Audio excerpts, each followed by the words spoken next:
ફૂલ વરહે જુનાગઢમાં. આપણે મશીને હલવાનું, ટ્રેક્ટરે હલવાનું. હવે બે બેઠા.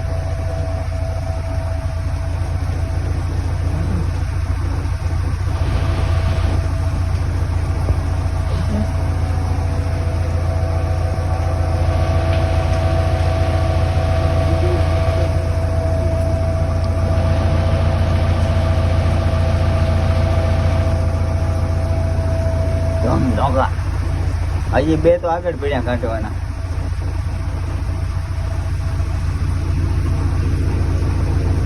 એટલે આવું છે વરસાદના મોસમમાં.